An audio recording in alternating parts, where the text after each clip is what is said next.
Alors ce matin, c'est un culte un petit peu particulier. C'est un culte de famille et nous aurons les enfants, les jeunes, les ados qui seront là pour participer à ce culte avec nous. Alors on peut se réjouir quand les enfants sont là avec nous, c'est vrai ou pas? Est-ce qu'on peut les accueillir, nos enfants?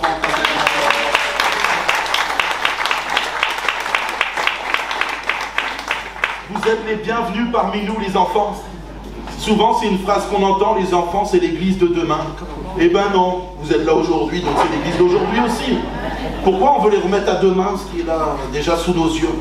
Donc on est content, vous allez chanter pour le Seigneur, et nous, on va se réjouir avec vous, que le Seigneur vous bénisse. Il ne faut pas avoir peur. Nous, on est gentils, on ne mord pas. Voilà. En tout cas, on va se régaler dans la présence du Seigneur, et le Seigneur est à l'œuvre et je suis content de voir les enfants. Franchement, ça me réjouit quand on entend des chœurs, là, des cantiques avec les enfants, c'est toujours réjouissant. Ça fait plaisir de voir dès le plus jeune âge des enfants qui louent le Seigneur, qui adorent le Seigneur. Alors sans plus tarder, on va les entendre. Alors, gloire à Dieu pour ce qui va se passer. Bye.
est-ce que tu vois mon devenir, génération, toute la famille, et tes enfants, et les enfants de leurs enfants, que sa faveur reste sur toi, mon devenir, génération, toute la famille, et tes enfants, et les enfants de leurs enfants, que sa présence t'environne, avec toi, à tes côtés, qu'elle t'inonde et t'entoure, priez pour toi, priez pour toi, mais le matin jusqu'au coucher, à chaque pas, veillant sur toi, dans les larmes et dans la joie, priez pour toi, priez pour toi, priez pour toi, priez pour toi, priez pour toi, priez pour toi, priez pour toi, priez pour toi.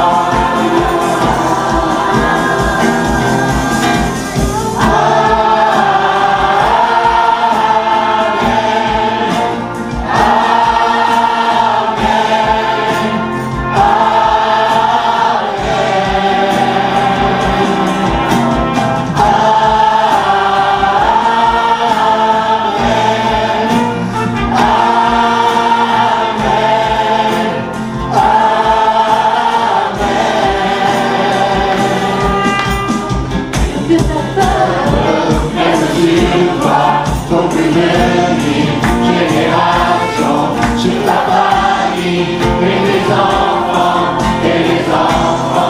de leurs enfants, que sa faveur reste sur toi, pour devenir, génération, sur ta famille, et tes enfants,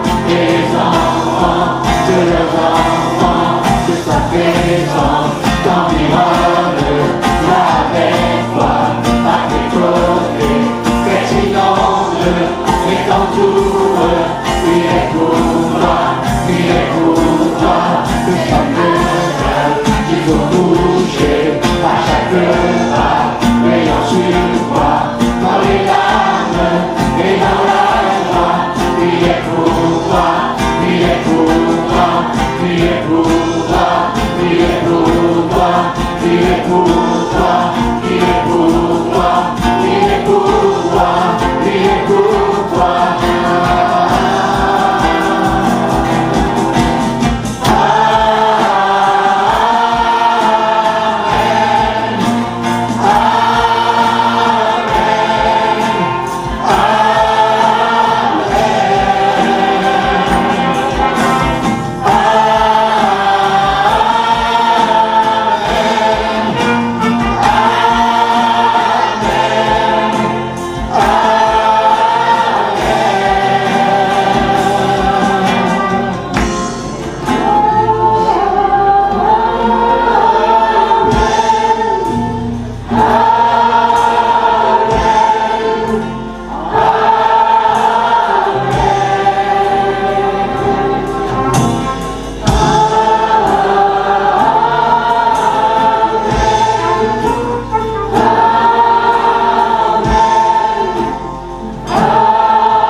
Alléluia, gloire à Dieu.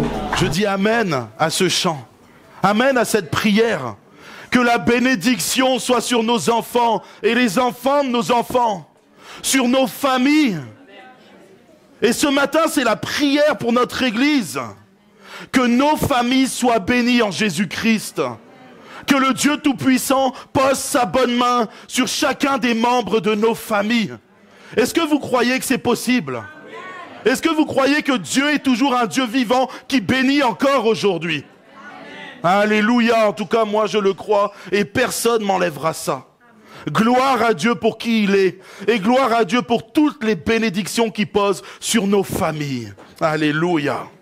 Alors vous avez compris que ce matin, le thème ça va être la famille. Et on va se réjouir, jeunes et vieux se réjouiront ensemble. On peut se réjouir, on s'est réjoui avec nos enfants, et là on va se réjouir encore avec eux, et avec du plus jeune au plus âgé. Je ne vais pas dire aux plus vieux, attention, aux plus âgés, c'est plus respectueux. Du plus jeune à Maggie. Voilà pour faire court. Nous vivons aujourd'hui dans une société. Ah oui, on me fait signe au loin avant que j'oublie. S'il y a des nouveaux aujourd'hui, des gens qui viennent pour la première fois ou l'une des premières fois, faites-vous connaître, levez la main. Voilà, il y a une personne qui lève la main. 2 personnes. 3 personnes qui disent plus. Alléluia. Voilà, il y a 3 personnes. Levez la main, on vous offre un cadeau ce matin. Voilà. Vous pouvez être sûr que ça n'arrive pas tous les jours qu'on vous offre des cadeaux sans rien, sans aucune raison. C'est même pas votre anniversaire, ça se trouve. Mais on est heureux de vous bénir. Ici, il y a quelqu'un encore, Annie, de ce côté-là. Voilà. Est-ce qu'il y a d'autres personnes? Non, c'est bon. C'est déjà bien, 3 personnes. Alors, nous voulons vous souhaiter la bienvenue. Soyez bénis. On vous aime très fort et à la fin de la réunion, si vous avez besoin de poser des questions, je serai là. N'hésitez pas, je me tiendrai à la fin. Que le Seigneur vous bénisse. Voilà. Alors nous vivons dans une société aujourd'hui où le modèle familial est en train de progressivement disparaître. On est en train d'enlever le mariage, des mœurs, etc. Vous savez, il y a tout plein de choses qui font qu'on est en train de diminuer le pouvoir de la famille. Chaque personne maintenant aujourd'hui vit un peu de façon égoïste, égocentrique. Et même au sein des familles. On a des familles parfois qui ne se parlent pas trop. On vit ensemble sous le même toit, mais chacun est occupé à ses occupations, il vaque à ses occupations. Et vous savez que la société a créé une société de consommation. Et nous sommes des consommateurs, et consommateurs de nos propres vies. On n'a plus le temps de se poser, de faire une pause, et parfois même de discuter entre nous. Dans nos propres familles, par moments, c'est à peine si on se voit. C'est comme une ombre qui passe. Vous savez, ouf, notre fils est passé, il a disparu. Mince, le papa il rentre très tard et puis il est fatigué, il va aller se coucher, etc. Les enfants sont partis au sport et bon, tout est chamboulé dans la vie de famille. Et aujourd'hui, nos familles ne sont plus ce qu'elles étaient il y a 50 ans, 60 ans. Le modèle familial a changé. En bien ou pas, peu importe. En tout cas, moi je trouve que c'est moins bien qu'avant. Voilà. Avant, les gens prenaient du temps. Je me rappelle, il y a un repas. Il n'y a pas de téléphone portable pendant le repas. On est d'accord ou pas? Oui. Alléluia pour les temps de repas. Vous savez que j'aime manger, je le répéterai à chaque fois. Mais pendant le repas, ce qui est intéressant, c'est que la famille est réunie, ensemble.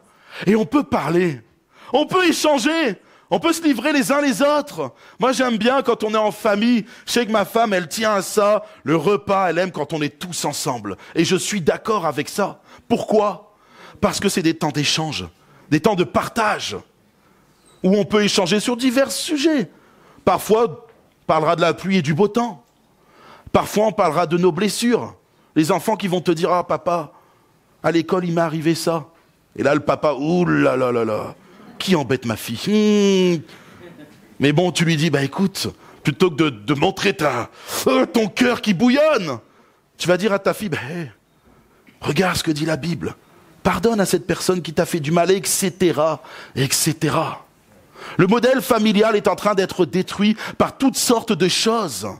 Et hélas pour la société, c'est quelque chose de mauvais. Il y a une étude qui a été faite qui disait que quand les familles étaient en bonne santé, c'est une étude pas chrétienne. Donc ce que je suis en train de vous dire, c'est que même les gens qui ne sont pas chrétiens sont en train de se rendre compte que lorsque la famille est détruite, la société est en péril. Parce qu'une famille qui est soudée, qui est unie, qui s'entraide, qui sait communiquer, une famille qui va apprendre à s'aimer les uns les autres malgré les différences, malgré les divergences d'opinion, une famille qui va aller au-delà de tout ça, c'est une famille qui dans la société bénira la société. C'est une famille qui s'intégrera facilement. Et quand les gens iront mal dans la société, vous connaissez pas forcément la personne, mais c'est dans votre travail. Vous avez l'habitude d'aider vos frères et vos sœurs au sein de votre famille. Eh ben, quand vous allez aller au travail, ça sera la même chose.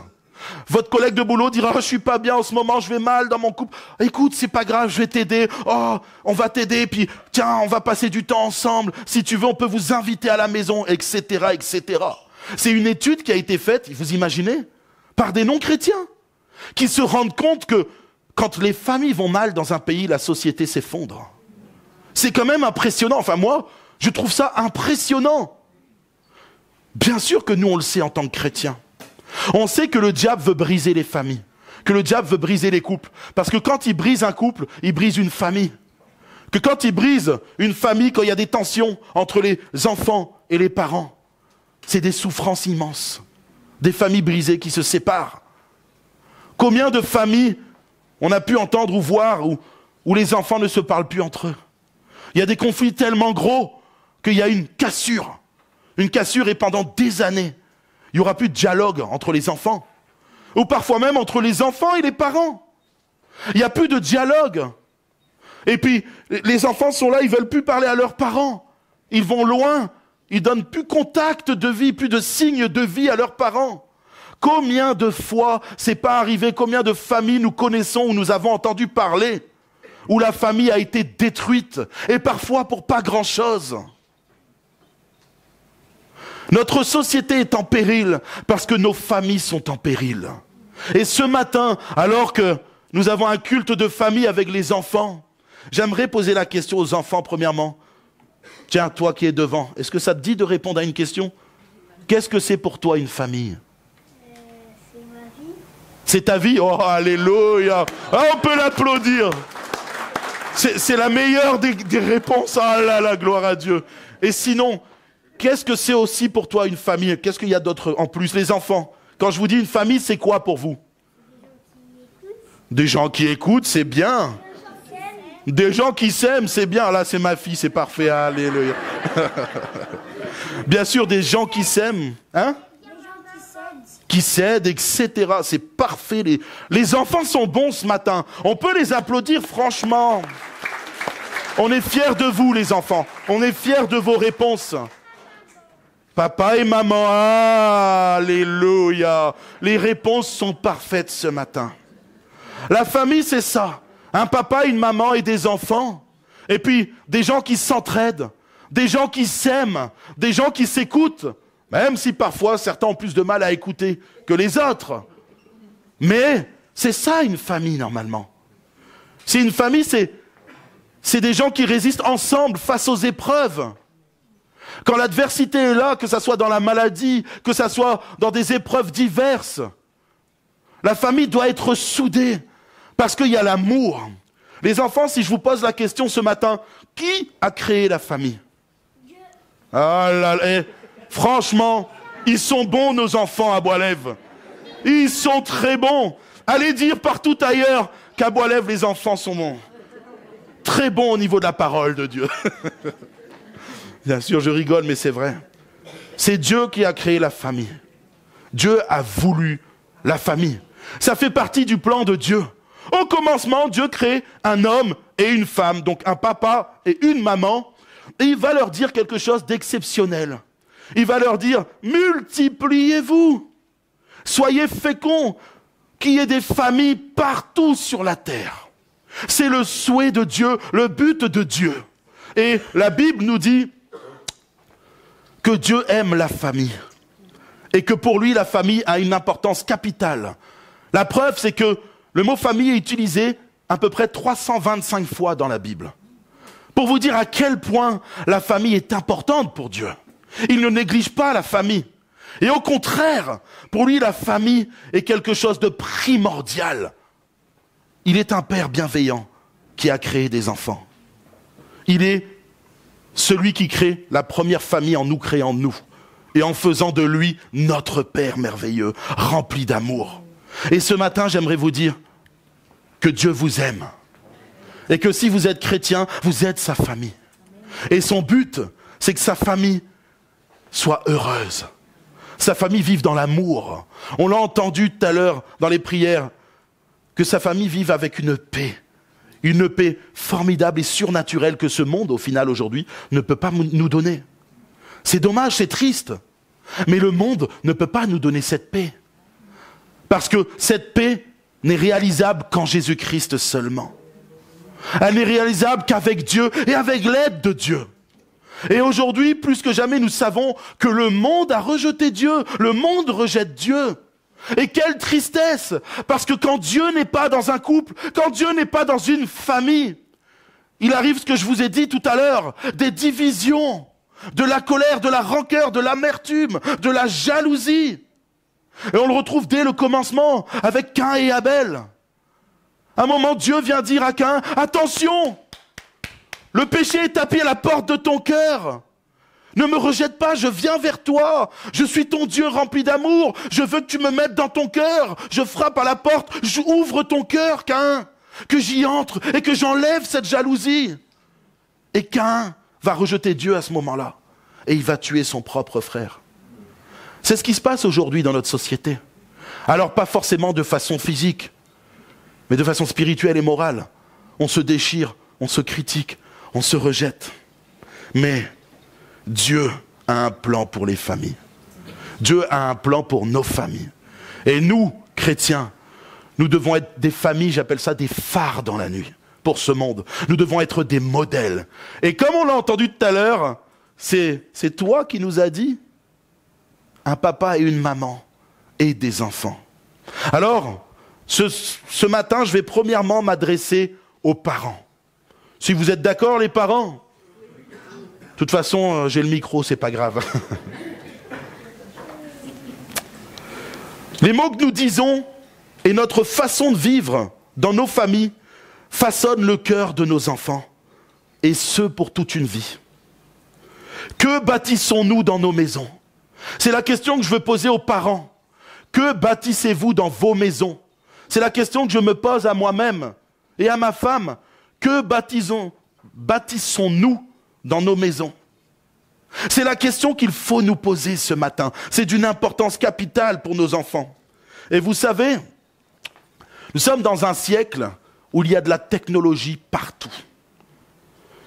Si je demande ici, ce matin, si quelqu'un n'a pas, au minimum, une télé, ou un téléphone, ou un ordinateur chez lui, qui lève la main. Il y a un enfant qui lève la main. Oh, oh, oh. C'est peut-être ce que tu souhaites à l'avenir, et c'est très bien. Voilà. Mais vous savez, même Maggie qui a 100 ans n'a pas levé la main. Parce qu'elle a un téléphone portable et elle a, je pense, aussi la télévision. Vous savez quoi?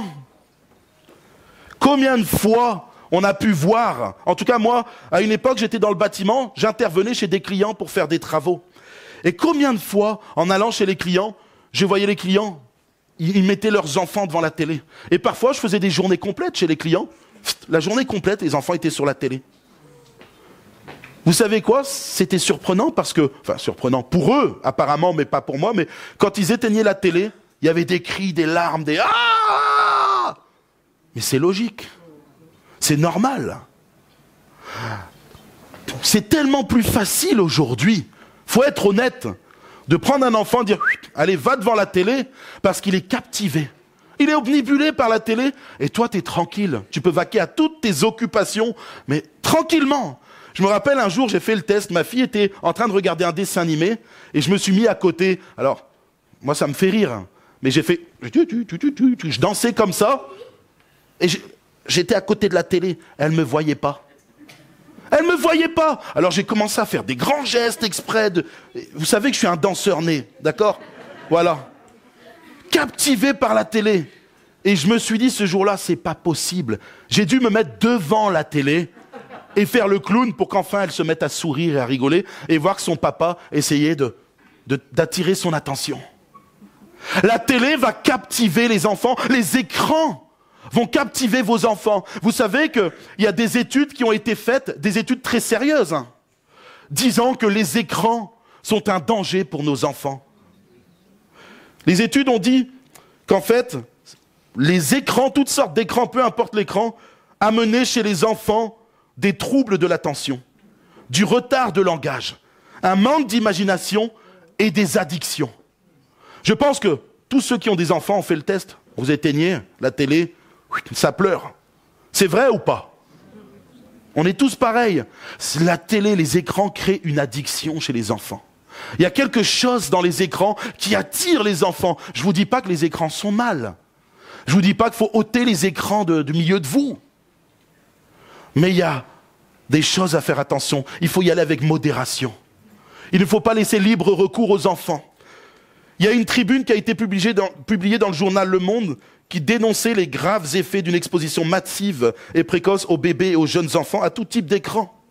Il faut savoir que dans cette tribune, il était dit que les concepteurs de réseaux sociaux, les concepteurs, par exemple d'Apple, Steve Jobs à l'époque où il était encore en vie, Bill Gates, tous ces grands magnats du multimédia, de l'écran, c'est eux qui les ont inventés quasiment. C'est eux qui ont tout le marché de tout ça, disaient qu'ils refusaient que leurs enfants, jusqu'à un certain âge, approchent un écran. Est-ce que vous vous rendez compte que ceux qui vendent, ceux qui se font de l'argent sur tout ce qui est écran, réseaux sociaux, multimédia, eux-mêmes ont mis un frein à leurs propres enfants en disant que c'était un danger pour eux, pour leurs enfants. Je pense que rien que ça devrait nous alarmer. Nous, parents, nous devons faire attention à ce que nos enfants ne soient pas scotchés à des écrans, ne deviennent pas addicts à l'âge de 3, 4, 5, 6, 8, 10 ans. Il faut y aller avec modération. Jusqu'à un certain âge, d'ailleurs, c'est même déconseillé, jusqu'à l'âge, je crois que c'est 5 ou 6 ans, tout type d'écran pour un enfant. Déjà, à partir de 3 ans, faut même pas avoir un seul écran. Apparemment, c'est pas bon du tout. Vous vous rendez compte? Et nous, parfois, on a, sans faire exprès, négligé nos enfants. On les a laissés devant des écrans. Alors, attention, je ne vous dis pas qu'il ne faut rien regarder, voilà. Nous, ça nous arrive de regarder un dessin animé avec la petite. Et on veille à ce qu'on regarde. Mais vous savez, le rôle des parents, c'est de veiller à ce que leurs enfants puissent bien grandir, bien être éduqués. Alors les écrans sont des choses sur lesquelles il faut se méfier, parce que, hormis l'écran en lui-même, il y a ce que l'écran diffuse. Vous regardez aujourd'hui, alors, pour ceux qui ont un certain âge, peut-être vous êtes moins au fait de ça, mais pour ceux qui ont des enfants en bas âge, est-ce que vous regardez les programmes télé avec eux? Est-ce que vous regardez les dessins animés avec eux? Parce que je vous assure que vous seriez surpris. Un jour, on a commencé à regarder un dessin animé, et on s'est rendu compte, au bout de quelques secondes du dessin animé, quelques petites minutes, ma femme me dit « Oh, il est bizarre ton dessin animé ». Je dis « Ah bon, il a l'air super et tout ». On commence et on se rend compte qu'il y avait toute l'arrière-pensée du wokisme derrière, si vous comprenez ce que je veux dire. Alors on a dû changer tout de suite. Et en fait, on se rend compte que dans les dessins animés aujourd'hui, il y a tout l'esprit du wokisme. Il n'y a que de la magie ou de la vulgarité. Et il y a très peu de dessins animés regardables aujourd'hui pour nos enfants. Alors mes frères et mes sœurs, faites attention aux écrans déjà d'une, ne les laissez pas en libre service pour vos enfants, sinon ça va être une addiction, mais faites attention à ce qu'ils regardent également. Parce que vous le vouliez ou pas, les écrans vont façonner vos enfants. Ce qu'ils regardent va façonner leur cœur. Ça aura une emprise sur eux. Alors vous devez veiller à ce que vos enfants regardent. C'est le rôle des parents. Vous ne pouvez pas laisser vos enfants regarder n'importe quoi. Ma fille me disait que dans son école, il y a un petit garçon qui regardait des films d'horreur de son âge. Elle est en CE1 et des choses violentes, etc. Je me suis dit, mais qu'est-ce que c'est que ça? Comment vous voulez que cet enfant tourne rond après le pauvre? Je vous assure que cet enfant, apparemment, il va mal déjà. Il a 7 ans. Quelle tristesse! Mais quelle gravité! Nos conversations aussi. Nos conversations vont façonner nos enfants. Alors déjà, je tiens à dire, un chrétien ne dit pas de gros mots. Des fois, ça arrive que mes oreilles saignent. Je suis là, je dis, oh Seigneur Jésus, qu'est-ce qui se passe? Vous savez, la façon dont vous allez parler va façonner la façon dont parlent vos enfants. Comme on dit l'expression, les chiens ne font pas des chats, vous la connaissez. Mais c'est une réalité. Les chiens ne font pas des chats. Si vous êtes vulgaire, vous dites des gros mots, vos enfants diront des gros mots. Vos enfants parleront mal. Ils seront vulgaires aussi. Et après, vous aurez beau dire, mais attends, mais t'as pas le droit de dire ça, toi. Et ton fils ou ta fille dit, toi tu le dis, papa, arrête. Je parle comme toi au final. Vous savez, notre bouche doit être sanctifiée. Notre langage, ce que nous disons, ce que nous allons dire, nous devons faire attention. Alors bien sûr, nous ne sommes pas parfaits. Je ne suis pas parfait. Mais vous pouvez demander à mes enfants s'ils m'ont déjà entendu dire une seule fois un gros mot. Vous verrez que jamais ils m'ont entendu dire un gros mot. Quand je me suis converti, et croyez-moi, avant ma conversion, je n'étais pas un saint, je n'étais pas un tendre. J'étais vulgaire, je disais n'importe quoi. J'insultais, j'étais nerveux. Au volant, je pouvais insulter les gens, j'ouvrais mon carreau et j'étais prêt à en découdre. Et dehors, quand j'allais en ville le soir, ma pauvre maman, heureusement qu'elle n'a pas su tout ça, qu'elle n'était pas avec moi. Elle aurait perdu ses cheveux. Elle serait devenue comme moi, rasée.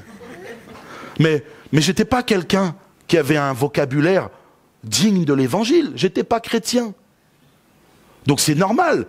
Ceux qui ne sont pas chrétiens, ils font ce qu'ils veulent. On n'a pas à les juger pour ça. Mais est-ce que vous imaginez Jésus dire des gros mots? Non, on est d'accord les enfants? Jésus ne disait pas de gros mots. Il était saint, il n'a jamais péché. Alors notre vocabulaire doit être à la ressemblance de celui de Christ. Alors parfois ça peut arriver chez certains qu'un mot s'échappe. Devant les enfants, le premier réflexe que nous devons avoir, c'est de dire « Oh pardon, Seigneur je te demande pardon » et devant les enfants même, de demander pardon aux enfants. Moi j'ai déjà demandé pardon à mes enfants parce que je me suis mis en colère à tort. Ça m'est arrivé de m'énerver et en fait mince c'était pas le bon des deux qui avait fait la bêtise. Ah ben je te demande pardon. Papa s'est trompé. Ça fait partie du bon témoignage de ce que vous pouvez apporter aux enfants. Nous ne sommes pas parfaits. Vous savez, moi, mon fils, jusqu'à un certain âge, je crois que c'était jusqu'en CM2, un jour, j'étais en train d'enseigner mon fils sur une leçon sur le péché. C'était sans doute un texte dans la Bible pour enfants.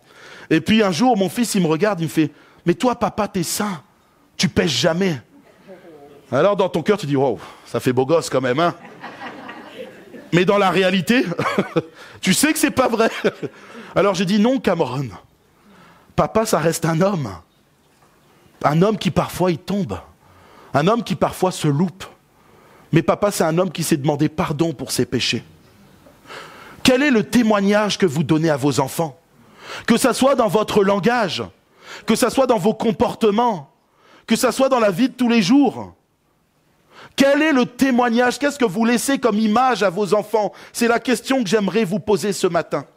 On va prendre un texte dans la Bible qui se trouve dans Deutéronome au chapitre 6 et au verset 1 à 9. Et vous allez voir... Ah merci ma fille, c'est gentil. Voilà. Ça me tient à cœur, donc ça ressort là. Aïe, aïe, aïe. Seigneur, les familles sont bénies en toi. Deutéronome chapitre 6, versets 1 à 9. Voici les commandements, les lois et les ordonnances que l'Éternel, votre Dieu, a commandé de vous enseigner, afin que vous les mettiez en pratique dans le pays dont vous allez prendre possession, afin que tu craignes l'Éternel, ton Dieu, en observant tous les jours de ta vie, toi, ton fils et le fils de ton fils, toutes ces lois et tous ces commandements que je te prescris, et afin que tes jours soient prolongés.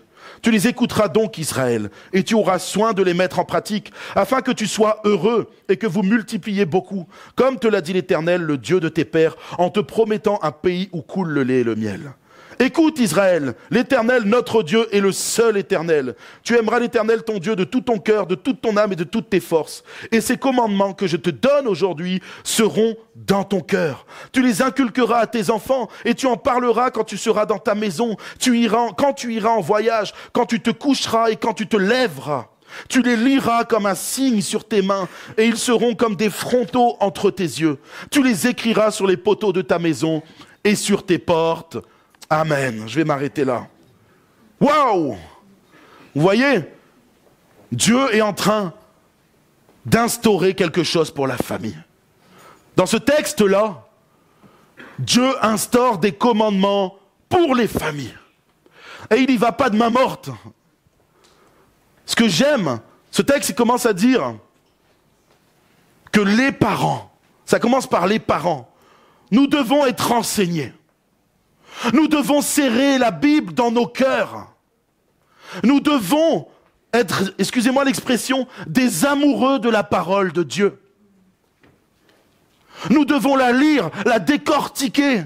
Je prends souvent cet exemple avec les jeunes et je leur raconte ça. Moi, je viens d'une région très particulière en France. Voilà. J'évite de dire le nom, sinon on va dire « Ah, t'es un chauvin et tout ça. » Voilà. Et puis dans cette région, on aime les fruits de mer. On aime tout ce qui vient de la mer.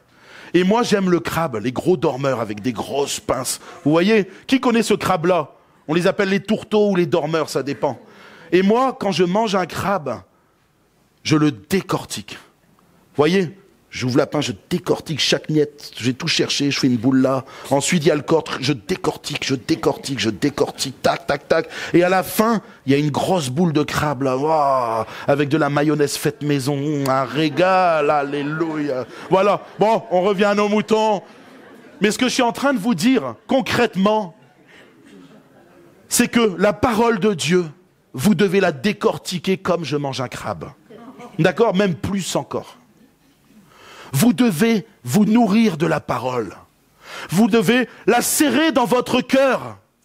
Elle doit être inscrite. Alors, c'est abusé, mais comme là, ce verset sur le mur, sur les linteaux, sur les poteaux, sur les murs de ta maison. Bien sûr, vous n'allez pas créer votre maison à base de versets bibliques. Bien sûr, c'est spirituel, il faut comprendre la chose. Même si parfois certains mettent des versets, c'est très bien. Mais ce que ce texte est en train de dire, c'est que nous, les parents, nous devons nous nourrir de la parole de Dieu. Elle doit être notre essentiel. Si nous avons une nourriture physique, nous avons aussi une nourriture spirituelle. Et nous devons nous nourrir jour après jour. Pas juste de temps en temps, pas juste le dimanche, avec un pasteur comme moi qui vient vous enseigner. J'allais dire une bêtise, je me suis retenu. Voilà. Comme un pasteur qui est là et qui vous parle de la Bible juste quelques minutes. 40 minutes, 50 minutes, peu importe. C'est pas ça, se nourrir de la parole de Dieu. Se nourrir de la parole, c'est vous, mes frères et mes sœurs, qui ouvrez la Bible, qui lisez la parole de Dieu, et le Saint-Esprit vient sceller quelque chose sur vos cœurs, dans vos esprits, dans vos pensées, dans votre intelligence. Ça vient sceller quelque chose en vous.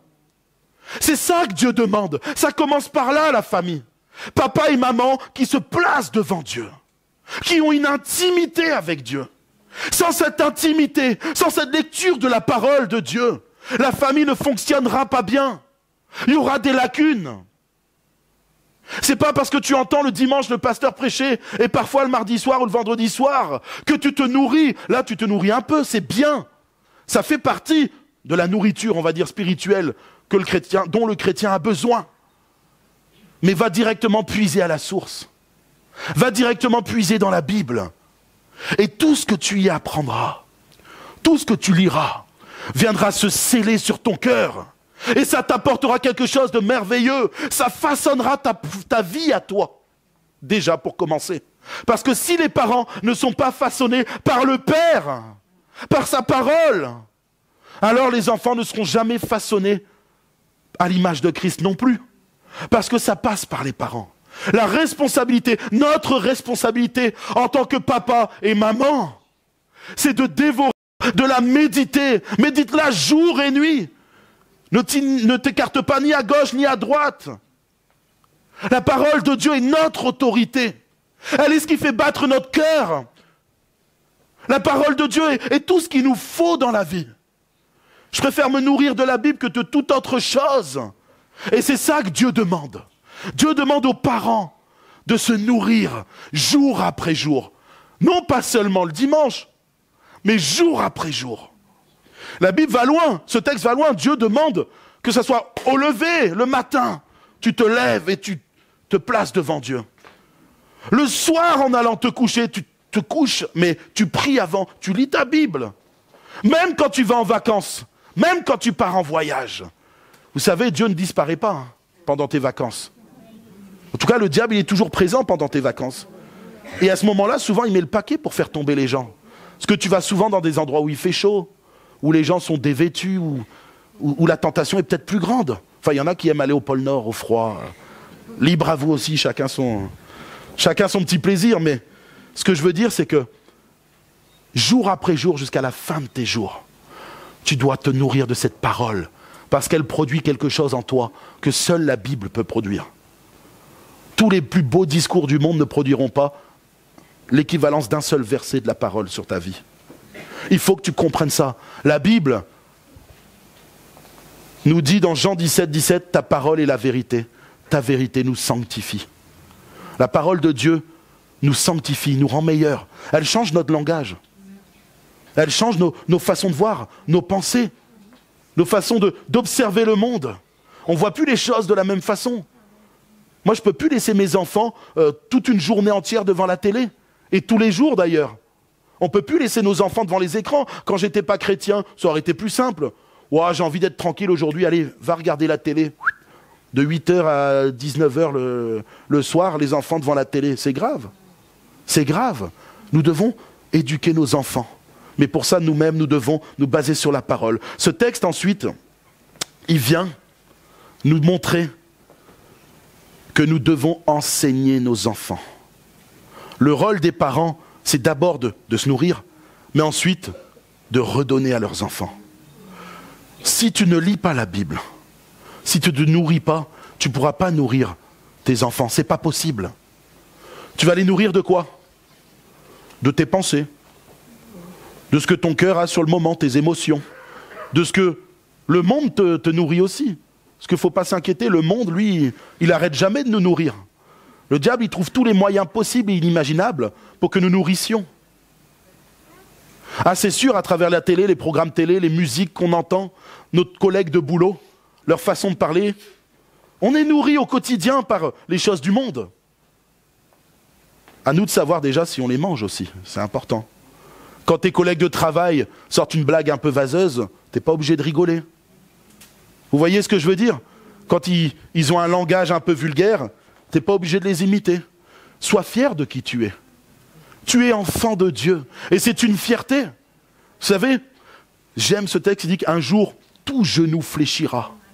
Toute langue confessera que Jésus-Christ est Seigneur à la gloire de Dieu le Père.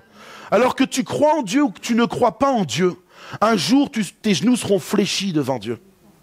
Et ta langue sera obligée de confesser et de dire que Jésus-Christ est le roi. Alors nous, si sur cette terre, en attendant, on se moque un peu de nous, c'est pas grave. Un jour, les choses s'inverseront. La tendance s'inversera. On sera élevé auprès de Christ. Et ces pauvres personnes qui n'ont pas cru, je dis bien ces pauvres personnes, c'est triste ce qui va leur arriver. Il faut prier pour que les gens se convertissent. Mais ces pauvres personnes regretteront tous les moments où elles se sont moquées de nous, etc. Alors, nous devons enseigner nos enfants. Nous devons les enseigner, le texte le dit assez clairement, pas qu'une fois par semaine. Et ce n'est pas à l'église d'enseigner les enfants. C'est le rôle de chaque parent. Vous savez, l'église, ça serait plutôt comme la cerise sur le gâteau. Il y a un gros gâteau, ça c'est les parents qui le donnent, qui le fabriquent, etc. D'accord? Et l'église, c'est juste la petite cerise qui vient d'être déposée sur le gâteau. Ça veut dire concrètement que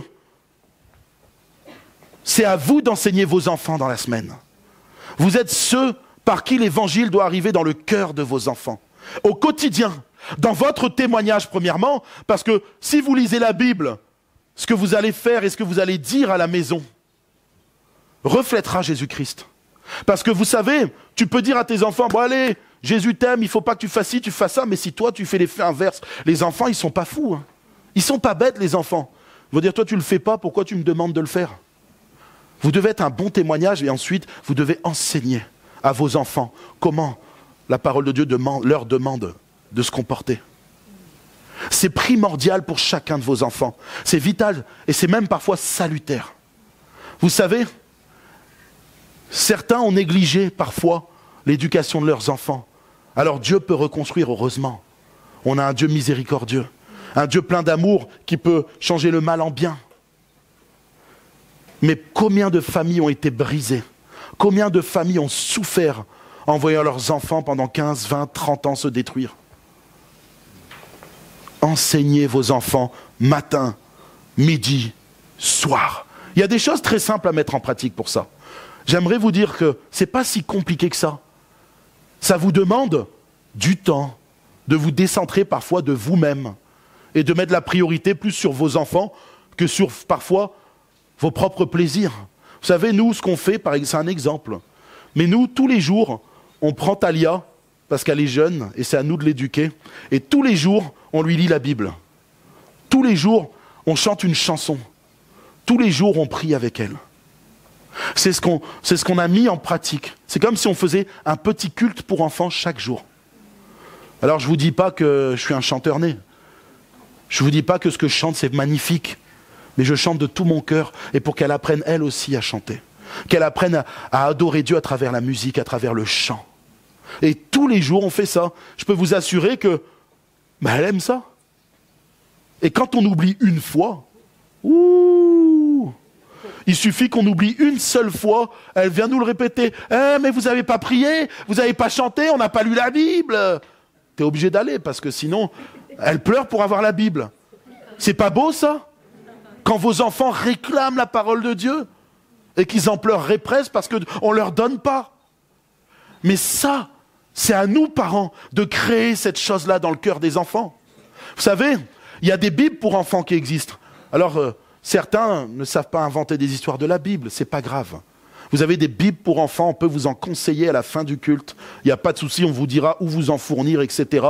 Mais nous, il y a des histoires de la Bible, on les lit aux enfants, et après, quand ils n'ont pas forcément bien compris, on explique de quoi ça parlait. Et vous savez quoi? Après, on chante et on prie, et c'est super. Pour ceux qui sont un peu plus créatifs, moi j'aimais bien inventer des histoires à ma fille. Alors je choisis un animal, le lion, et je raconte une histoire avec un lion. Un poisson, etc. Et je me régale. Et vous savez quoi? Ma fille, elle aime ça. Et bien sûr, je mets Jésus dans l'histoire. Je crée... Sentez-vous libre, mais mettez dans le cœur de vos enfants l'envie d'adorer Jésus-Christ. Lisez-lui la Bible. Racontez-lui des histoires chrétiennes. Montrez-lui à quel point Dieu est bon avec vous. Et vous verrez que vos enfants vont se régaler. Vos enfants vont aimer. Et en plus, si vous faites ça le soir, c'est super parce qu'eux, ils se disent « Ah, je me couche un peu plus tard. » Du coup, ils sont contents. Alors tout le monde est content dans l'histoire. Voilà. Pareil, des choses simples à mettre comme rendre grâce avant de manger. Je ne dis pas que si vous n'avez pas prié avant de manger, le repas va être empoisonné, vous allez mourir. Attention, on n'est pas des... Mais c'est quelque chose qui est simple et qui apprend aux enfants à remercier Dieu pour le repas qu'il leur donne. Vous savez, c'est une culture. C'est quelque chose qui est bon. Et les enfants vont arriver et vont avoir cette habitude d'aller remercier Dieu pour les petites choses de la vie. Vous savez, il y en a dans le monde qui ne mangent pas à leur faim. Il y en a même qui meurent de faim. Alors quand on est dans un pays comme le nôtre, un pays où justement il y a tout ce qu'il faut, remercions Dieu et apprenons-leur dès le plus jeune âge à remercier Dieu pour toutes ces choses-là. C'est une grande responsabilité qui est donnée aux parents vis-à-vis de leurs enfants. Si les enfants sont un cadeau de Dieu, c'est un cadeau, les enfants. Il faut savoir que Dieu nous fait un cadeau, mais il nous donne une grande responsabilité derrière. Parce que plus nous enseignons nos enfants, plus nous les rapprochons de Christ, nous leur apprenons à vivre Christ, et plus nos enfants grandiront de la bonne façon. C'est comme si, vous savez, il y a une plante, un arbuste qui pousse, vous mettez un tuteur, et la plante, elle va pousser droite. Vous enlevez ce tuteur, il y a des chances que... Et une fois que c'est tordu, c'est très dur à redresser. Je ne dis pas que c'est impossible. Dieu redresse tout le monde. Tous ceux qui veulent, en tout cas. Il a la puissance de redresser par son immense amour, le pécheur qui désire vraiment marcher avec lui.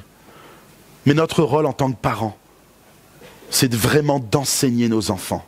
De faire en sorte que dans notre maison, il y ait une atmosphère chrétienne, qu'on puisse sentir le Saint-Esprit, quand c'est possible. Des fois, dans les couples, les deux ne sont pas chrétiens. Mais vous, dès que vous pouvez, enseignez vos enfants. Des fois, il y a des complications, ça, je l'entends. Quand il y a un papa qui n'est pas chrétien et une maman chrétienne, c'est forcément plus compliqué. Mais faites ce que vous pouvez, demander à Dieu du secours, et il fera en sorte de vous aider à enseigner vos enfants, malgré un couple qui n'est pas au Seigneur entièrement. Maintenant, on va s'adresser aux enfants. Vous êtes d'accord, les enfants? Parce que les parents ont pris cher, maintenant c'est à votre tour un peu, là. Ils vont se dire, ah, enfin, c'était dur, là. Et vous les enfants, est-ce que vous obéissez à vos parents? Oh, je vois une tête là.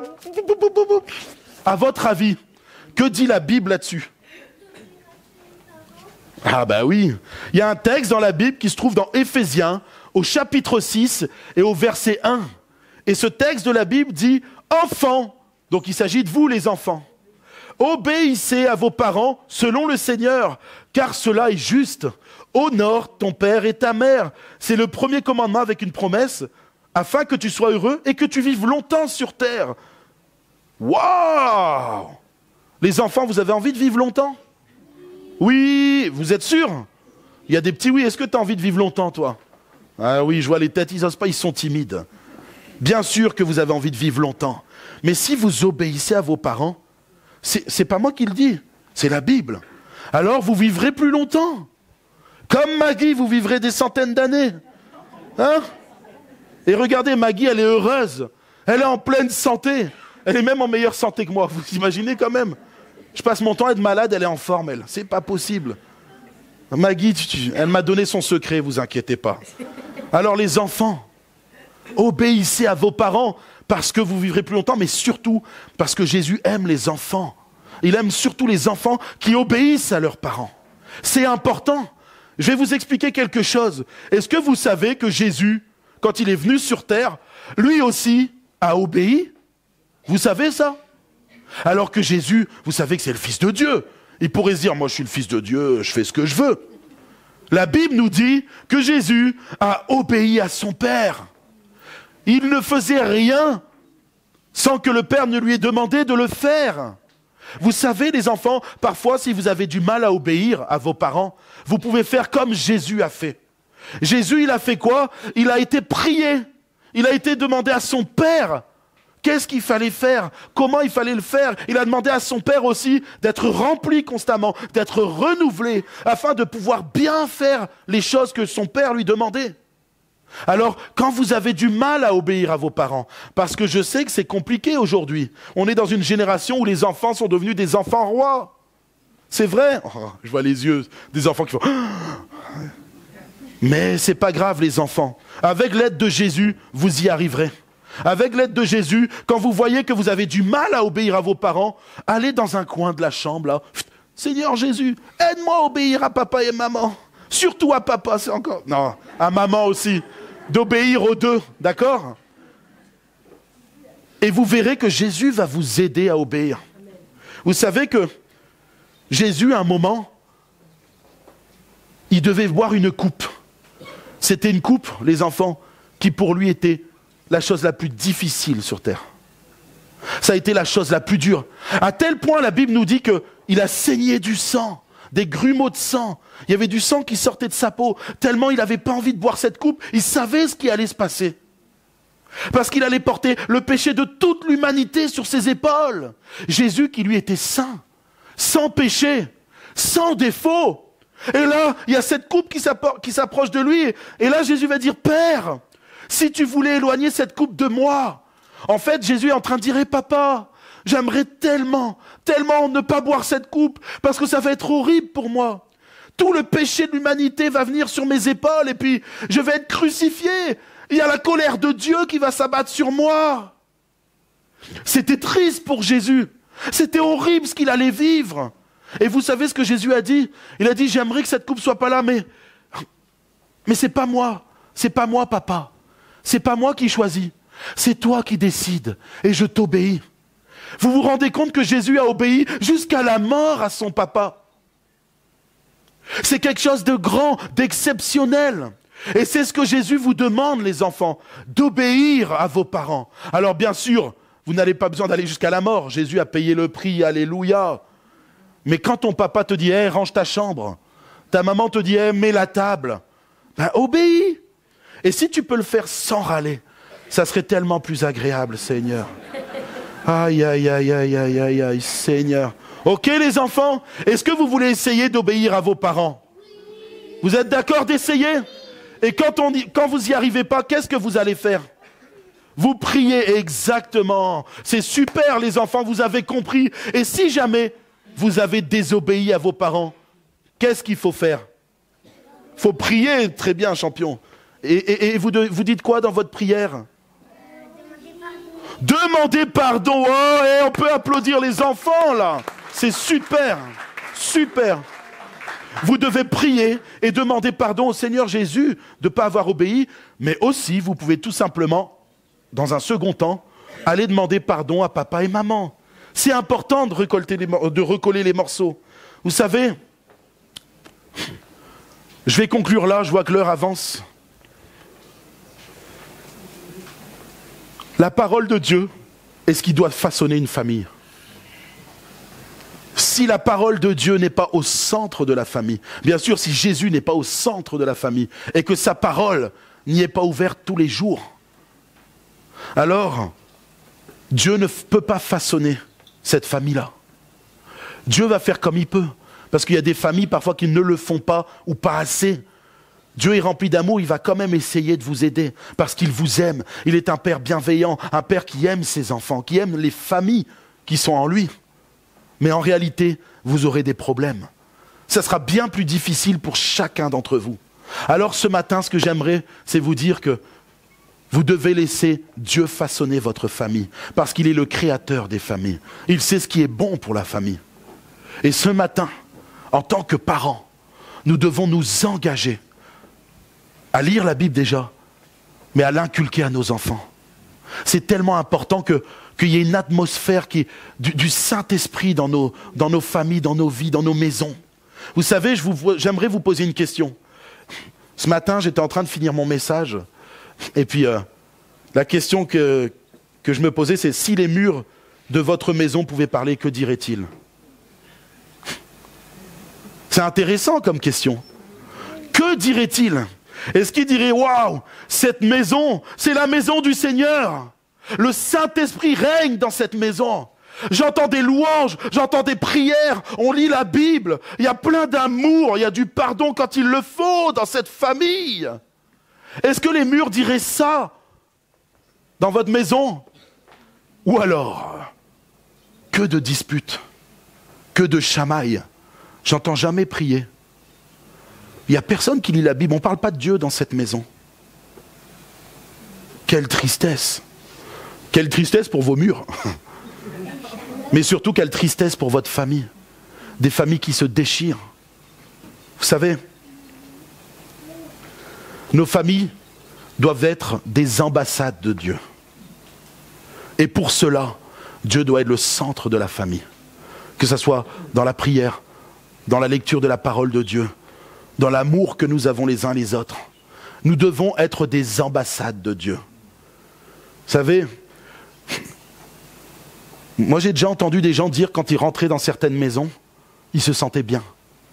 Ils sentaient de l'amour, ils sentaient quelque chose de différent. Bien sûr, c'était des maisons de chrétiens. Est-ce que c'est le cas quand on rentre chez vous? Est-ce que quand les gens viennent dans votre maison, ils peuvent dire « Waouh, je me sens bien ici. Ça me fait du bien venir chez eux. C'est agréable. » Ou alors, oh, c'était un moment pénible. J'espère qu'on dit ça de personne ici. Oh, c'était pénible d'être chez eux. C'est la dernière fois que je mets le pied là-bas. Ça râle, ça critique. Ouh, ça jure dans tous les sens. Non merci, c'est terminé. Aujourd'hui, je vais conclure là. Mais ce que vous plantez dans vos familles aujourd'hui peut changer les générations à venir. Ce que vous plantez, ce que vous semez, vous le récolterez tôt ou tard. La Bible dit dans Proverbes chapitre 22 au verset 6, « Éduque l'enfant d'après la voie qu'il doit suivre. Même quand il sera vieux, il ne s'en écartera pas. » Si vous avez des enfants qui se sont détournés, ils reviendront. Gloire à Dieu. Si vous avez des enfants qui sont dans le doute, ils reviendront tôt ou tard. Gloire à Dieu. Si vous inculquez à vos enfants la voie qu'ils doivent suivre, la façon dont ils doivent marcher, alors je peux vous assurer que vous serez bénis, vos familles seront bénies, les enfants de vos enfants seront bénis. Ce qu'on a chanté tout à l'heure, c'est une promesse pour chacun d'entre nous, pour chacune de nos familles. Est-ce que vous y croyez? Amen. Et si jamais, vous avez des familles dysfonctionnelles, ça arrive. Parce que vous n'avez pas fait ça, c'est pas grave. vous pouvez essayer de le mettre en place le plus tôt possible. Et si jamais, priez et croyez que Dieu est celui qui transformera les choses dans votre famille. Il est tout puissant. Il peut incliner le cœur des gens, même les plus grands, les plus rebelles. Il incline le cœur des rois. Il peut incliner le cœur de vos enfants. Est-ce que vous y croyez? Amen. En tout cas, moi j'y crois et je prie pour chacune des familles de notre Église. On va tout simplement prier maintenant. Oh Seigneur Jésus, je te loue, je t'adore et je te remercie pour ce temps qu'on a passé dans ta présence. Je te prie afin que toutes les familles de cette Église soient bénies en toi. Il y a des promesses pour les familles qui te mettent au centre. Il y a des promesses de lait et de miel. Il y a des promesses de vivre plus longtemps. Il y a des promesses d'être heureux. Parce que tu es le véritable bonheur. Tu es celui qui crée la vie, tu peux la prolonger. Tu es celui qui a toutes les bénédictions entre ses mains. Et tu le dis, tes bénédictions se renouvellent chaque matin.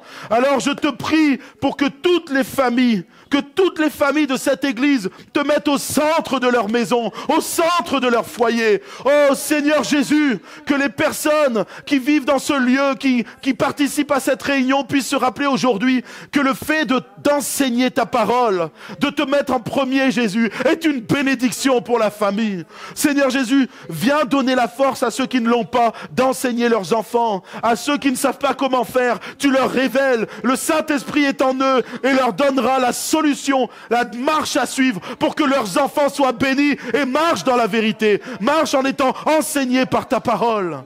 Oh, je te prie, Père éternel, toi le Père de toute famille sur terre, je te prie de bénir nos familles et que nous soyons des ambassadeurs, que nos familles brillent de ta gloire, Jésus, brillent par ta parole, brillent par leur témoignage, afin que les familles dans ce monde qui sont déstructurées, les familles qui souffrent, les familles qui sont dans des addictions, dans de la violence, dans toutes sortes de choses mauvaises, puissent prendre exemple sur les familles chrétiennes, qu'ils puissent se dire ces familles sont différentes, on veut vivre le même bonheur que nos familles. Alors Seigneur, je te prie pour que nos familles soient fermes, soient stables en toi, Jésus, afin que nous puissions briller dans ce monde de ténèbres. Amen. Alléluia.